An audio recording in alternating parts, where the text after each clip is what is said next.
Hi everyone, welcome to Making Messes. It's Dara here. Today I'm going to do a page in my fabric journal. If you've been following me for a while, you'll have seen a couple of other videos that this is featured in. And today I'm going to do something a little bit different to what I've done the past few times. Today I'm going to get out my stamps and do some printmaking to make a fun background. So all I need for this are a selection of paints. I use a mixture of cheap acrylics and then just those little bottles of craft paint, and you can see I use a paper plate as a palette. A brush, I'm going for quite a big one because this is just to brush paint on my stamps and then to cover big bits of surface. Water for cleaning my brush, and then a selection of stamps.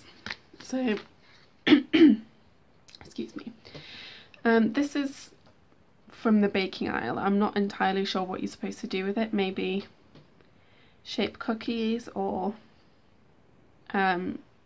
imprint into icing, I'm not sure, but it makes a really fun print. These are a few that I've made myself out of fun foam, so I've just cut shapes and then stuck them either with glue or onto the adhesive foam to make those. This I think came in some kind of kiddie art set.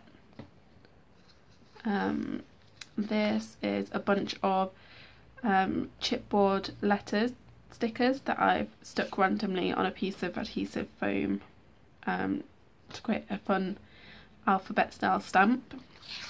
And then this one is just a piece of styrofoam that I've doodled a pattern into. That's what I mean. I don't really buy expensive rubber stamps or anything like that. I just fashion things from what I have to hand or go for cheap options. Oh, I'll also be using a brayer just to add some pressure to the backs of my stamps.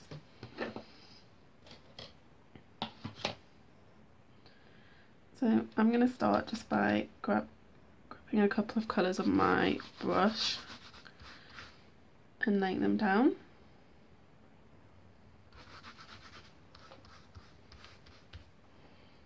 I'm not going to completely cover the page because that's what the stamps are for.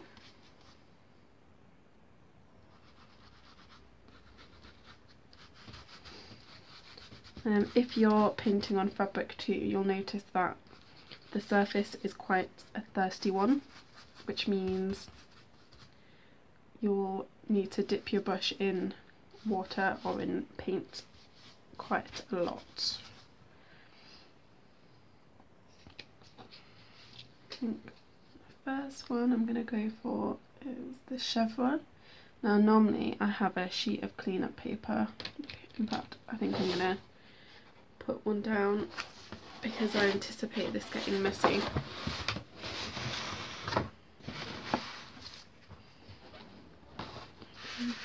There we go.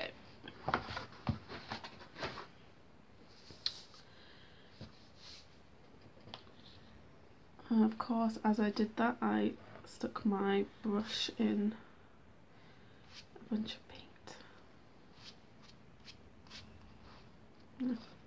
Adds to the spontaneous nature of the background, let's say.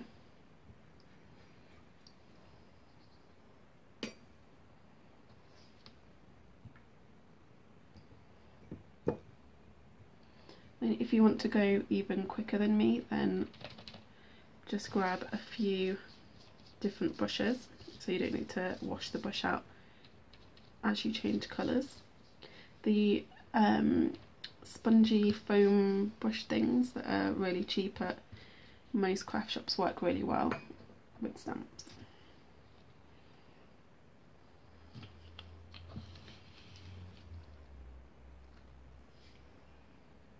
And that's that.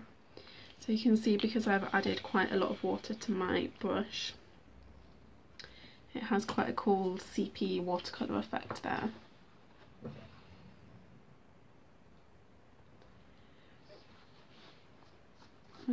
obviously basic colour theory dictates that you don't want to use all three primary colours, red, yellow and blue, in the same spot, because you'll get mud.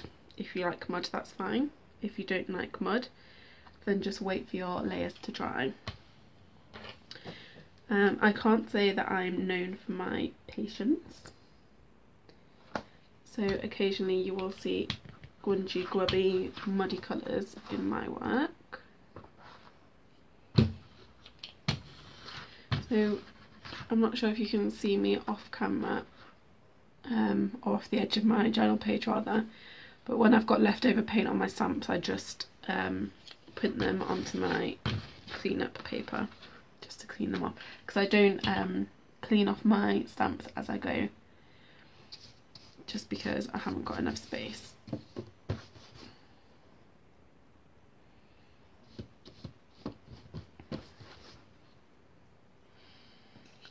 Next I think I'm going to go for this one. As you can see, these are still white, meaning I've never used this stamp before. So this is going to be a little bit of an experiment.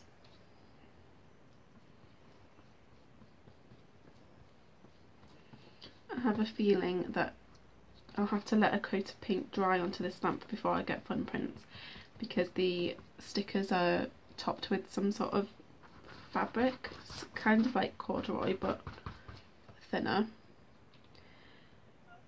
which means that my paint is getting sucked up. Let's see though.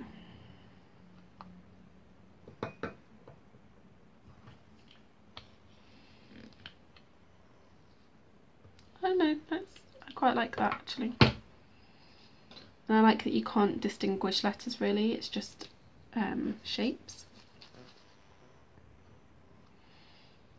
That's a fun look.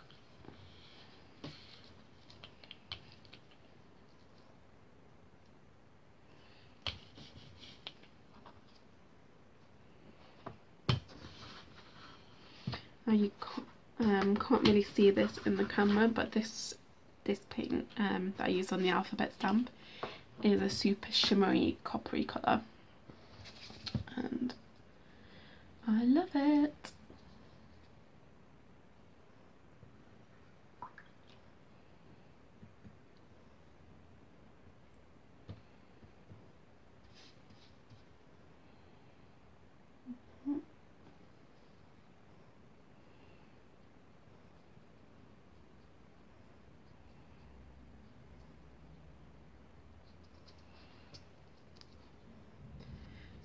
The idea here is to completely fill the page up as densely as possible with all kinds of marks,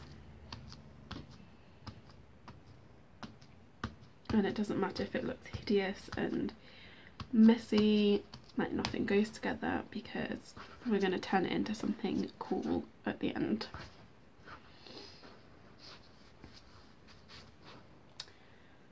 What shall I go for now?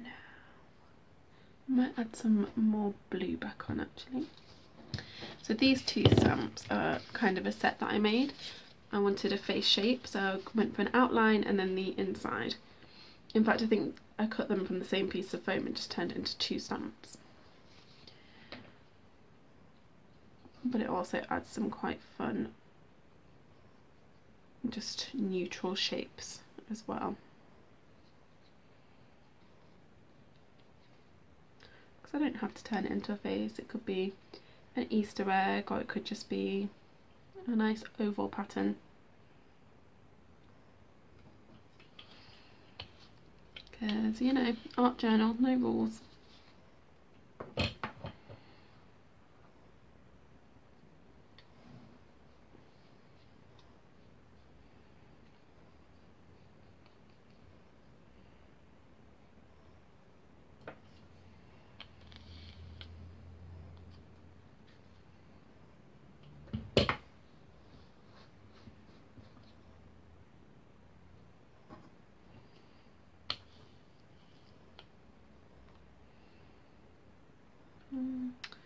You'll notice that when I'm working in this journal, I'm really not that careful when it comes to protecting the other pages, because some people might put a sheet of greaseproof paper or freezer paper or just plain paper in between so that that kind of thing doesn't happen.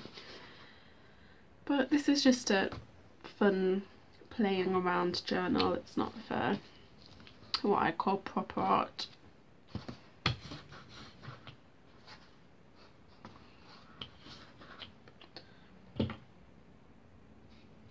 And consequently I don't really care. Oh, and I should probably say I'm really sorry if I sound quiet. I just tend to, I'm quite a soft-spoken person unless I'm pissed off. And if you can't hear me properly, then know first that I am trying to work on it, and second that you're just going to have to turn the volume up until I learn my lesson.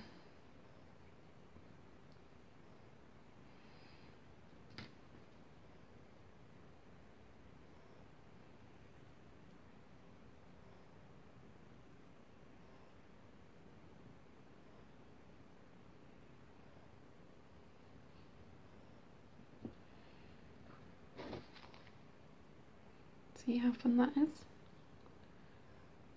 Love it.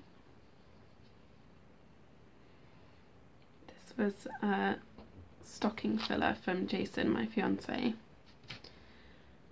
Not last Christmas, the Christmas before. And I love that the people in my life now recognise that I'll use anything as a stamp or stencil, because it means that they're also on the lookout.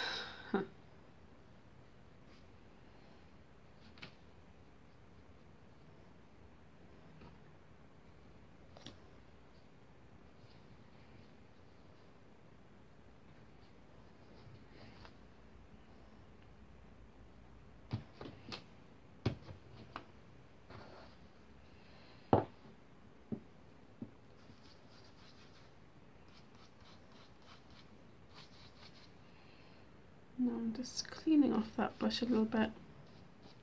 You can see because I haven't really been washing it.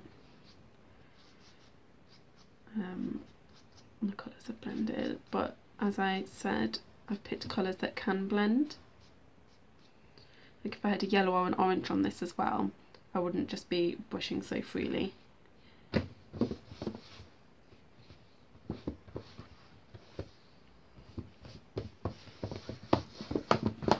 See, that crackling you can hear is me just cleaning my brush off even more on this surface paper.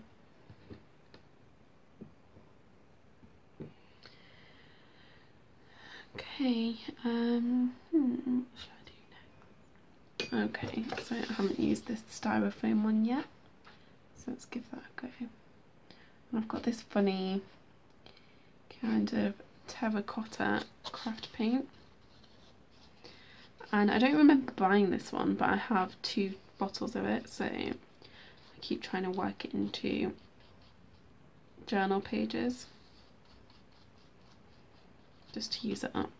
It would be great if I was the kind of person who did a lot of portraits, because that could make a really good flesh colour if you muted it down.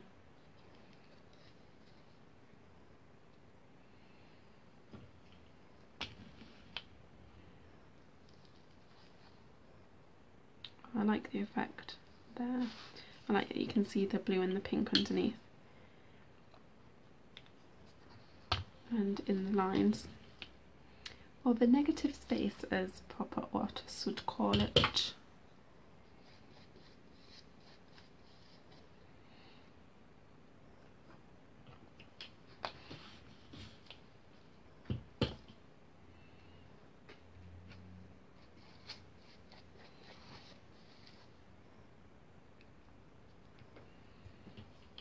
Okay, and you can see that this is just a total mess. It's pure insanity. But that's what I was going for with this background. I just wanted to fill my surface with tons of marks, tons of colour, to give myself a foundation for what I'm planning to do next. Now I want to let this dry, and with it being fabric, sometimes the paint can take a little bit longer to dry because it soaks into the fabric and it's just a little bit damp, and I don't want it to be damp for my next bit. I want the colours to be really crisp and clear and not blending anymore. So I'm going to just turn off the camera, let this dry, and I will come back to it in a little while and show you how I'm going to finish this page.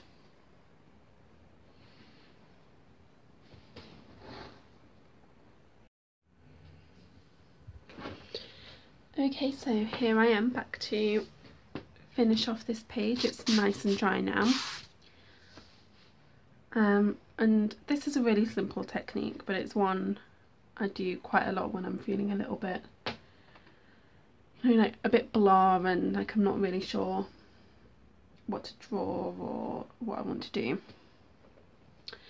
So I've got this densely painted background, then I'm just going to take a blob of black paint, a brush, and then start painting shapes. So one that I like to do quite often is to paint lots of triangles. But today I'm going to do some funky ovals. And like I said, painting on fabric is quite a thirsty surface, so you do need to make sure that your brush is quite wet.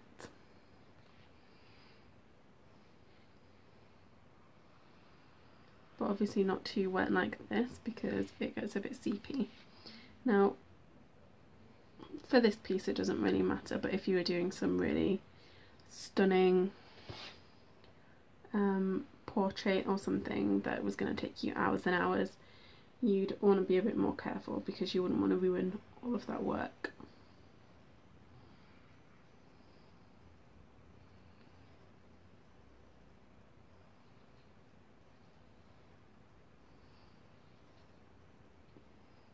So there is absolutely no rhyme or reason.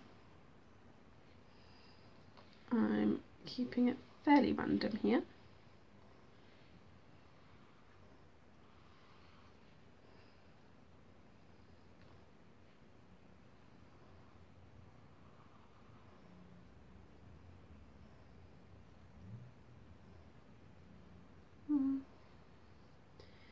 I still haven't quite got used to that whole thing of talking while I'm creating something, because obviously before I started playing around on YouTube, my creative time was sort of quiet zen time, where that time when I don't really have to think or deal with people. So that's why I've been fast forwarding quite a lot of the videos, because it doesn't feel quite natural to be talking while I do this. But I suppose that's something that you just get better at in time, unless all of the people that I watch are just naturally great orators while working.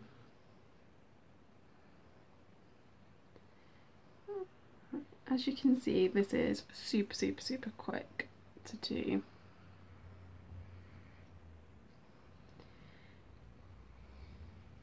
So I've got all of my outlines done.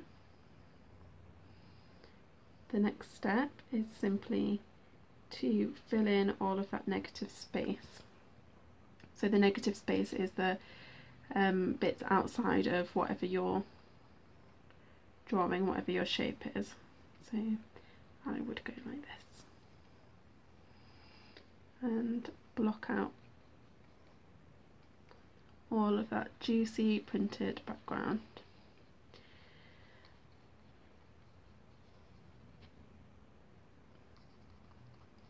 I think this is quite an interesting technique when you've got such a dense background, because these shapes act almost like viewfinders, and you see little things in these little shapes that you might not have noticed before, like different patterns or different textures or different colour combinations.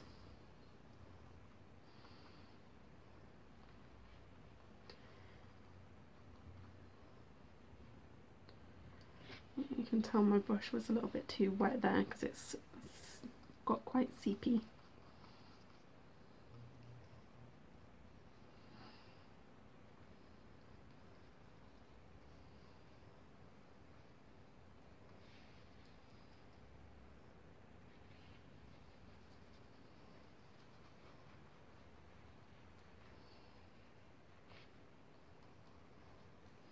I mean, you can see that I'm doing all of this in real time, and it literally takes seconds to do this to a page, which I think is why I enjoy doing it so much when I'm having an ick day, or just as a bit of a creative warm-up.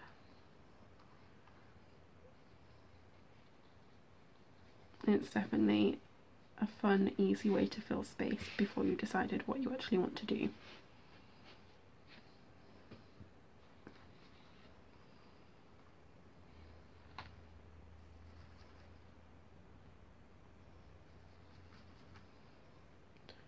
Now, once you've completed this phase, it's up to you what you do next. You could add something to your shapes, like some doodles. I often add just simple swirls in mine.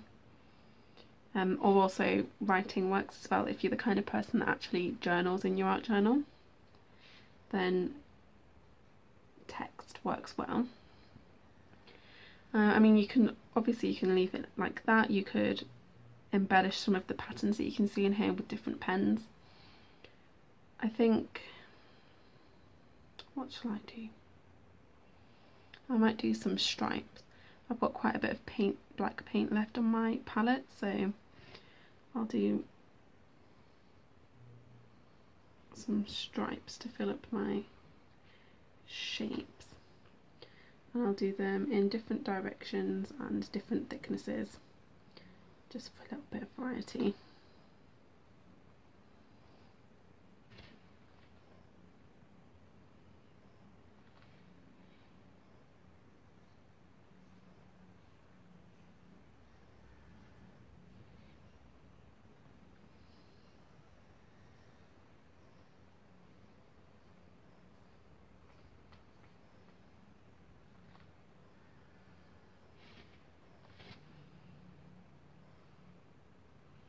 Again, totally random. I'm not doing any special kind of pattern here.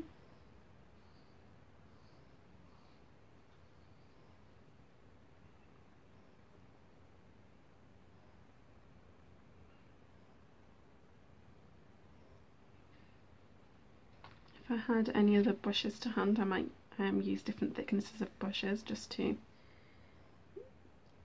get even more different effects. Do you know what? I think I might leave it like that.